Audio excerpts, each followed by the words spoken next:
여러분 안녕하십니까? 잦은 결근으로 문제가 된 윤석준 대구 동구청장에 대한 사퇴 압박이 커지고 있습니다. 건강 문제에다 정치자금법 위반으로 수사와 재판을 받는 와중에 작년 휴가 일수가 68일에 이르는 것으로 확인됐습니다. 평일 기준 석 달 정도의 기간인데 일반 직장인이라도 이렇게 휴가를 쓸 수 있을까요?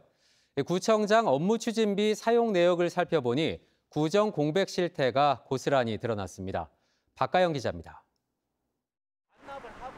대구 동구청 앞, 윤석준 동구청장은 어디 있냐며 피켓이 세워졌습니다. 지난해 두문불출했던 윤 구청장을 비판하는 1인 시위가 열린 겁니다. 구정 공백이 지속적으로 이어진다면 사퇴하고 책임져 있는 행동을 보여주시는 게 맞고, 건강이 회복되면 그동안에 받은 월급을 동구 주민을 위해서 반납하고 남은 임기 최선을 다해달라는 말씀을 드리는 겁니다. 구정 공백에 대한 주민들의 불만도 큽니다.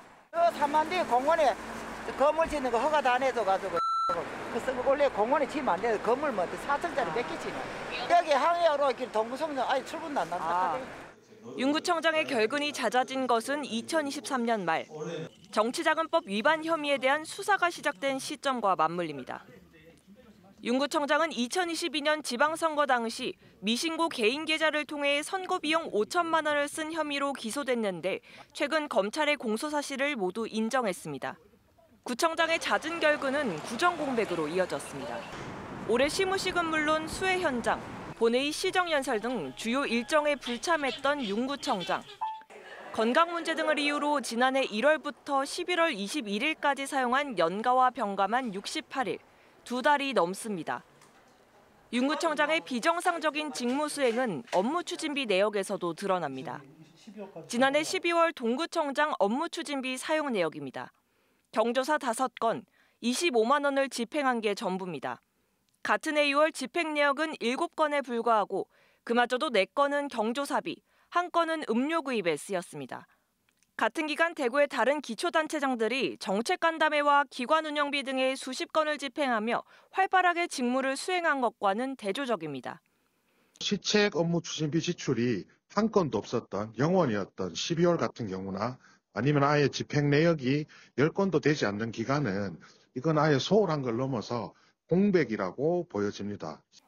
지역사회와 시민단체는 4월 보궐선거를 앞두고 윤 구청장이 조속히 거취를 결정해야 한다고 압박하고 있습니다. 아마 이달 안에 아마 좀 이 사표를 내야 보궐선거가 좀 가능할 거라고 그렇게 이 생각이 되고요. 구정의 정상화, 그다음에 본인을 건강을 위해서 그렇게 사퇴하는 게 맞다고 그렇게 생각합니다. 동구는 윤 구청장이 차차 건강을 회복하고 있고 업무도 차질 없이 수행 중이라며 사퇴 가능성에 대해 선을 그었습니다. 현재로서는 지금 건강이 많이 보존돼갖고 직무를 많이 보고 계시기 때문에 전혀 지금 어떤 중대한 결심을 한다는 그런 느낌은 전혀 없습니다. 구정 공백 논란이 이어지면서 윤 구청장의 사퇴를 요구하는 목소리가 높아지고 있는 가운데 동구의회는 다음 달 구청장 출석을 요구해 앞선 사퇴에 대한 입장 표명을 요구한다는 계획입니다. TBC 박가영입니다.